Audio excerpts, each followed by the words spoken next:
Welcome back. Today we're going to look at something a little different for the build. In particular, we're going to take a quick peek into our bigger plans for the lot. There are a lot of things this parcel had when I got here. One thing I hinted at in episode 1 but didn't explicitly call out is that we're on an almost perfectly square 10 acres. We also have lots of trees, weeds and invasive plants, random piles of trash from former mobile homes coming and going, and an absolutely massive amount of potential. It's this potential that has kept us here and working hard on designing our dream. I previously shared how I went about planning the hobby barn build, but the truth is, we started way before that with a different piece of software to conceptualize the house we wanted to build. The search for an affordable home design software was a challenge. There are free options that are too limited in features for our level of planning.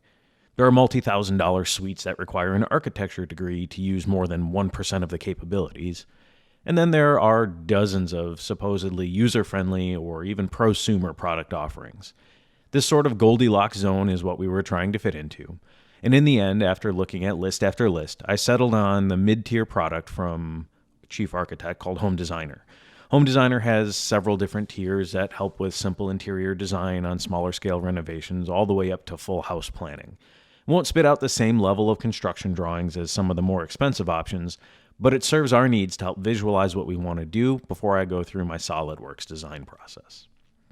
In a moment, we'll look at a few revisions that got us to our final plan.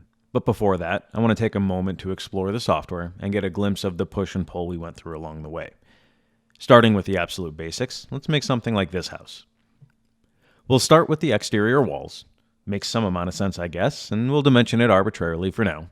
Unfortunately, thinking too far outside the box means you never really get a roof to live under, so for now, we need to make sure it's all closed up. With that, we can immediately see what this might look like. Proportions are a large part of good design, or so I'm told, and this helps tremendously with that, as it updates basically real time. We need a way to get into the house and maybe some natural light, so let's place a door in the window.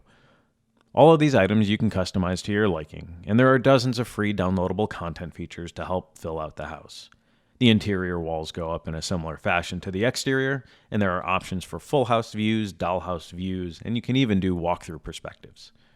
Now, the most important part of this whole process, which I cannot stress enough, get buy-in from your approval committee. I promise you and your better half will have some differing opinions on what is perfect, and then after you get their buy-in, do the whole etc. thing for a few hours, including review, and then you have a more complete plan. We went through a few designs inspired from some random internet searches, tweaked them for what we thought might be good for us, realized we had a lot to learn about design and flow, and then scrapped those ideas and started over again, and again, and again. The first design that caught our interest for more than a few minutes was this boomerang-looking thing. It turns out we like the shape, but the engineering around this giant open room doesn't really fit into the prescriptive building codes, and hiring a structural engineer or architect sort of defeats the purpose of doing as much of this DIY as possible. For what it's worth, I've nothing against architects. I grew up in Chicago and greatly admire what they bring to the world. I'm simply operating from a different perspective for this project. Beyond that, this giant open room created a few furniture layout and flow concerns that pushed us, ultimately, in a new direction. From that new direction was born this, a rather conservative shape where the focus was more on the interior layout. Knowing that we will be having a house that is less occupied full-time with the boys growing, but still entertaining when they begin growing their own families, we settled on a little more space than we actually need. But not so much space that we need an army of Roombas just to help us keep it clean. Being on 10 acres of wooded lands, we knew we wanted plenty of outdoor space, so a full-length deck and covered seating with a fireplace became a must. And, to top it off, inside and out, we have a flow that works much better for our lifestyle. However, as much as we liked this layout, we had some more pushing and pulling to do. As we assessed where we wanted to place the house on the lot, and knowing we would be trying to achieve as net zero energy a house as we could, we had to change things one more time. Luckily, this would be a relatively small adjustment, essentially mirroring the house so we didn't have a driveway blocking the view from the living room to the forest, and placing us in a better spot to maximize opportunities for solar panels to collect energy. We came to our final design. This is our final design. It's the one we've already started gathering materials, permission, and equipment for. We revised the shape of the roof, refined the placement and sizes of windows, and even started to get a sense of color and texture.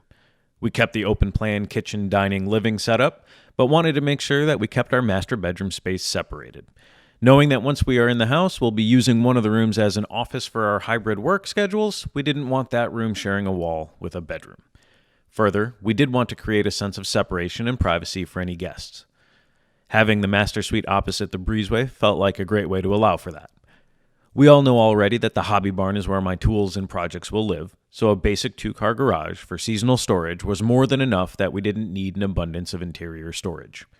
The whole house is being planned as an ICF build, in part because the main structure can go up silly fast, but also it's more friendly to having myself doing the bulk of the labor. Although not depicted here, we did retain the outdoor spaces and are still working on cabinet layouts and minor details, but this is what we plan to build. Now, one final benefit of the Chief Architect software is that you can record rendered walkthroughs of the space. So we did just that. In case you're unable to make it to our housewarming party in a few years when this project is finally finished, I'll stop babbling and just play it here for your enjoyment. Along the way, any feedback, comments, or suggestions are welcome. And if you haven't yet, go ahead and hit that like and subscribe button so you can join us on this journey and keep up with the build.